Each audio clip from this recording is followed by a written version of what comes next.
A lot of times, you may need to compact VMware virtual machine. Main reason you might need to do it if you're trying to back it up and don't need to store any additional unneeded information. Another case might be if you're trying to move it to another location on a network drive or USB drive. There are three main options at your disposal here. Number one is you can clean up virtual disk files. To do that, you need to navigate to VMware user interface, find the drives, and then in the drive menu, you can select compact option.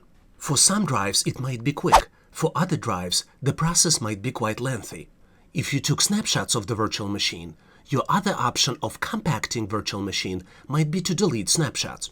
You can see available snapshots by navigating to VM, Snapshot Manager. Snapshots are very convenient, but they take a lot of disk space because they create an exact replica of virtual hard disks, VMDK files, as well as the virtual memory, VMM files.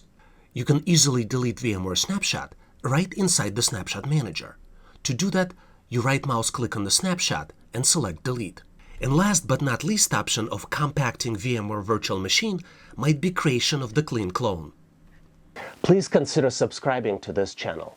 Skills that you learn here will be helpful for you now and also in the future. You also get opportunity to help other people by answering their questions and helping them solve their challenges. If you like the content, please give this video a big thumbs up. This tells us that you need more content like this. Thanks for watching, and I'll see you in my next video.